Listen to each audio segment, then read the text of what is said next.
Bismillahirrahmanirrahim. Assalamualaikum warahmatullahi wabarakatuh.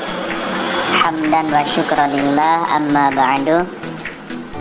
Langsung saja, saya Ahmad Yani dari kelas PAI A2 semester 6 akan mencoba membuat video tentang sebuah kerajaan atau kekhalifahan yang sangat fenomenal, yaitu dinasti Umayyah. Oke, untuk mengawali perjumpaan kita pada kali ini, marilah kita membaca doa terlebih dahulu. Bismillahirrahmanirrahim. Rabbi zidni ilma warzuqni fahma waj'alna minas sholihin. Amin. Oke, langsung saja. Yang pertama kita akan membahas pengertian atau arti dari nama dinasti Umayyah. Ya, sebagaimana yang kita ketahui, ya, dinasti itu adalah sebutan bagi keturunan bangsawan tertentu yang berkuasa di suatu tempat. Itulah dinasti ya. Kalau Bani, ya, Bani itu dari bahasa Arab ya, yang artinya itu sebutan keluarga keturunan dari seseorang yang itu merupakan tokoh terkenal. Nah, dalam hal ini Umayyah adalah nama seorang tokoh dari suku Quraisy yang berkuasa di Mekah. Nah, kita bisa dilihat di sini. Ya, jadi ini silsilah Nabi Muhammad SAW. Ya, beliau sampai ke Qusay. Nah, di Abdul Manaf itu nanti Abdul Manaf mempunyai anak namanya Abdul Syam ya. Abdul Syam punya anak namanya Umayyah. Nah, ini Umayyah. Nah, yang mendirikan dinasti Umayyah yaitu Muawiyah bin Abi Sufyan. Nah, inilah Muawiyah. Ini merupakan sahabat Nabi. Ini sahabat Nabi ya. Nah, ini mempunyai nasab ada Umayyah nih. Jadi dinisbahkan kepada Umayyah di sini. Itulah namanya dinasti Bani Umayyah, seperti itu. Selanjutnya kita membahas tentang fase transisi. Ya, teman-teman, di video sebelumnya ya terkait tentang ilmu kalam maupun terkait tentang sejarah Khulafaur Rasyidin sudah dibahas bagaimana kekhalifahan setelah sahabat Ali itu nantinya akan ada fase transisi ya, fase transisi di mana itu ada konflik, yaitu dengan namanya perang Siffin. Perang Siffin itu konflik atau persengketaan antara Muawiyah bin Abi Sufyan dengan sahabat Ali bin Abi Thalib, sehingga dari perang Siffin itu melahirkanlah tahkim. Tahkim itu atau arbitrase ya, mengambil hukum dengan negosiasi dan seterusnya. Dan terus setelah itu ada insiden, yaitu meninggalnya sahabat Ali bin Abi Thalib dan dibunuh oleh Ibnu Muljam. Terus setelah sahabat Ali bin Abi Thalib dibunuh, ya diangkatlah khalifah ya, yaitu Hasan bin Ali. Hasan bin Ali dalam jangka yang sangat pendek sekali, karena setelah itu Hasan bin Ali berdamai dengan Muawiyah ya, agar tidak ada lagi namanya konflik berdarah di dalam tubuh Islam. Dan perdamaian itu disebut dengan Amul Jamaah atau tahun persatuan. Nah, setelah itu baru di apa itu ya namanya, ditandai berdirinya pemerintahan Muawiyah bin Abu Sufyan. Selanjutnya kita membahas tentang dinasti Umayyah itu sendiri. Ya, teman-teman, di sini ada 14 khalifah ya.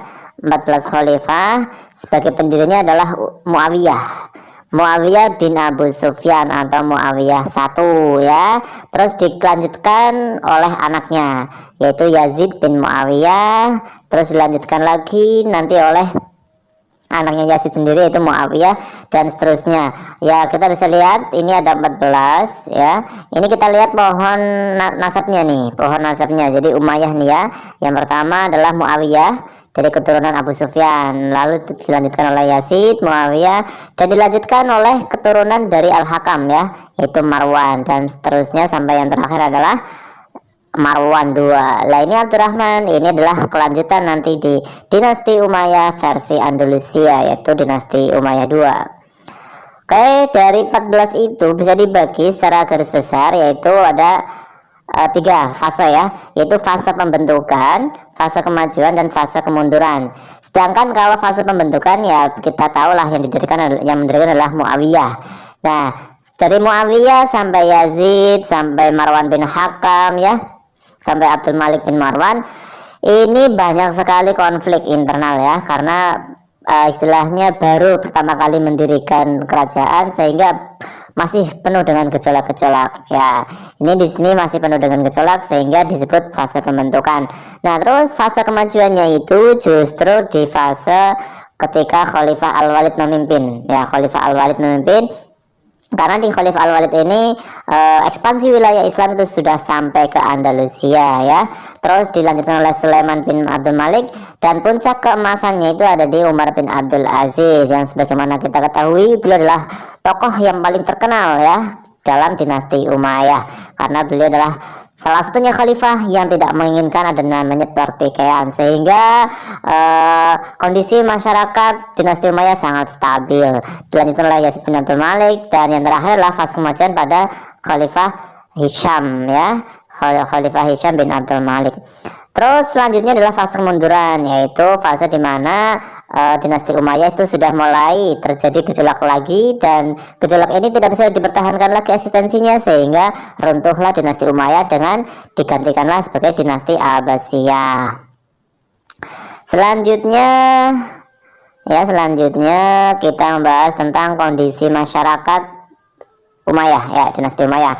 Teman-teman, ternyata kondisi masyarakatnya sangat stabil sekali, sangat itu ya, sangat banyak sekali ya. Tidak hanya satu golongan, tapi berbagai golongan ya. Ada beberapa kelompok. Yang pertama jelas kelompok pendukungnya dinasti Umayyah. Ini ada di Suriah, ada di Mesir ya. Selain di basis dari keberadaan Umayyah, yaitu di Syam ya. Juga ada kelompok pendukungnya sahabat Ali bin Abi Thalib ya. Biarpun sahabat Ali sudah meninggal, tapi yang fanatik dengan beliau itu yaitu disebut dengan Syiah. Nah, itu juga banyak sekali ada di Irak dan Mesir. Selain itu, dari proses tahkim yang di awal tadi menghasilkan kelompok Khawarij. Nah, kelompok Khawarij ini juga ternyata banyak ya. Terus ada kelompok minoritas, yaitu kelompok budak Persia. Nah, ketika di fase pembentukan tiga kelompok ini berpecah ya, menjadi rivalitas, terjadi pertentangan, dan kelompok budak Persia ini justru seperti menonton dan memanfaatkan peluang itu, sehingga menjadi kekuatan besar juga nantinya. Oke, selanjutnya kita bahas tentang lembaga pemerintahan di dinasti Umayyah. Ya, ada 5 lembaga ya. Yang pertama adalah lembaga As-Siyasi, An-Nizam As-Siyasi, yaitu lembaga politik. Terus An-Nizam Al-Mali, yaitu lembaga keuangan. An-Nizam Idari, yaitu tentang tata usaha negara. Terus An-Nizam Al-Qadai, yaitu lembaga kehakiman. Dan terakhir adalah An-Nizam Al-Harbi, yaitu lembaga ketentaraan. Nah, kalau melihat tentang sekretarisnya, ini ada beberapa ya. Ini nama lainnya adalah Diwanul Kitab. Nah, ini ada 5 juga. Yang pertama adalah Katib Ar-Rasail, yaitu sekretaris administrasi yang terkait tentang agenda-agenda kenegaraan ya, atau kekhalifahan. Yang kedua adalah Katib Al-Kharaj, yaitu sekretaris keuangan. Yang keenam adalah Al-Jundi, yaitu tentang tentara, Asy-Syurtah tentang kepolisian, dan Al-Qadi tentang kehakiman. Nah, di sini ada juga beberapa kemajuan ya, kemajuan dinasti Umayyah. Ya, kita bisa melihat karena dinasti Umayyah adalah bisa dibilang kekhalifahan atau dinasti pertama dalam Islam, sehingga kemajuan ini belum terlihat semaju dari dinasti Abbasiyah. Akan tetapi dinasti Umayyah ini menjadi pondasi atau tonggak kemajuan peradaban Islam nantinya. Kita lihat di kalangan ulama yang terkenal itu ada Hasan Al-Basri, ada Ibnu Syihab Al-Zuhri, ada Wasil bin Atha, di mana beliau adalah tokoh dari tasawuf, kalau Wasil bin Atha adalah tokoh nantinya di Mu'tazilah. Terus selanjutnya di dalam pembangunan ada juga kemajuan, yaitu mengubah katedral Saint John di Damaskus menjadi masjid. Terus menggunakan katedral Hims sebagai masjid. Juga ada merenovasi Masjid Nabawi dan membangun Istana Qusar Amroh dan Istana Musata sebagai tempat peristirahatan di padang pasir. Selanjutnya kemajuan lain itu ada Arabisasi. Arabisasi ini terkait nama orang atau nama tempat atau istilah-istilah lain gitu ya. Terus ada kebijakan juga terkait moneter, di mana dalam kekhalifahan dinasti Umayyah itu bisa menciptakan uang sendiri ya, karena Saat itu sebelumnya umat Islam tuh hanya bisa mencetak uang atau membuat uang itu tapi dari Romawi atau Persia ya, bahan-bahannya ataupun ininya, bentuknya ya. Terus selanjutnya adalah muncul ahli dalam bahasa Arab yaitu Sibawai. Terus ada sastrawan yang terkenal yaitu Qais bin Mulawah, yang terkenal karyanya adalah Laila Majnun. Terus selanjutnya ada Ibnul Muqaffa dan Jarir. Nah teman-teman, di akhir kita membahas juga tentang faktor-faktor kemunduran dinasti Umayyah. Yang pertama ini dalam hal sistem pergantian khalifah ya. Pergantian khalifah menyebabkan persaingan yang tidak sehat di kalangan anggota keluarga istana, karena mau nggak mau ada namanya sistem monarki itu juga sangat riskan sekali terhadap konflik ya. Selanjutnya latar belakang Bani Umayyah. Nah konflik politik ini menyedot kekuatan pemerintahan ya, apalagi ke latar belakangnya ini berasal dari konflik dengan sahabat Ali dulunya, dan ini berkepanjangan terus sehingga memunculkan ada namanya Khawarij dan Syiah yang justru itu akan menjadi bumerang bagi eksistensi dinasti Umayyah itu sendiri. Terus selanjutnya pertentangan etnis antar suku ya. Pertentangan etnis antara suku Arabia Utara atau Bani Qais dengan Arabia Selatan makin meruncing atau Bani Kalb. Nah ini juga menjadi faktor keruntuhannya dari dinasti Umayyah. Terus selanjutnya adalah lemahnya kedaulatan pemerintahan, sikap hidup mewah di lingkungan istana, dan kurangnya perhatian penguasa terhadap agama, sehingga banyak sekali faktor-faktor yang membuat masyarakat itu justru terzalimi. Terus selanjutnya adalah muncul kekuatan baru ya, munculnya gerakan baru yang didukung oleh Bani Hashim karena merasa dikelas duakan oleh pemerintah Bani Umayyah, sehingga nantinya akan muncul serangan atau kudeta yang dilakukan oleh dinasti Abbasiyah. Oke teman-teman, alhamdulillahirrahmanirrahim, selesai pembahasan kita terkait dinasti Umayyah. Dan buat teman-teman, jika memang ini bermanfaat silahkan klik tombol subscribe dan share ke yang lainnya. Sampai jumpa di pembahasan yang lainnya, dan bila ada kesalahan silahkan dikoreksi di kolom komentar. Wassalamualaikum warahmatullahi wabarakatuh.